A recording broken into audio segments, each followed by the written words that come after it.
Assembly ఎన్నికల సందర్భంగా కాంగ్రెస్ ఇచ్చిన 6 గ్యారెంటీల్లోని హామీల్లో మరో రెండింటిని అమలు చేసేందుకు రాష్ట్ర ప్రభుత్వం ఏర్పాటు చేసింది. ఈ రోజు రంగారెడ్డి జిల్లా చేవేళ్లలోని ఫరా ఇంజనీరింగ్ కాలేజ్ మైదానంలో జరిగే బహిరంగ సభలో 2 హామీల అమలు కార్యక్రమాన్ని ముఖ్యమంత్రి రేవంత్ రెడ్డి ప్రారంభించనున్నారు.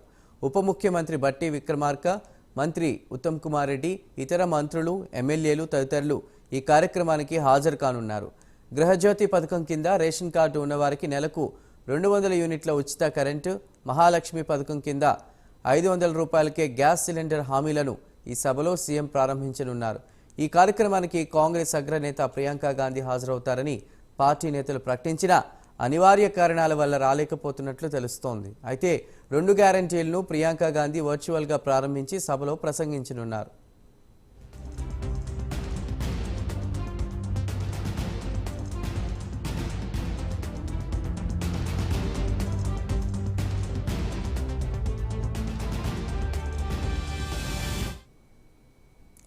ప్రభుత్వం ప్రతిష్టాత్మకంగా నిర్వహిస్తున్న సభకు రాష్ట్రంలోని అన్ని నియోజకవర్గాల నుంచి పెద్ద ఎత్తున మహిళలను తరలించేందుకు ఏర్పాట్లు చేశారు.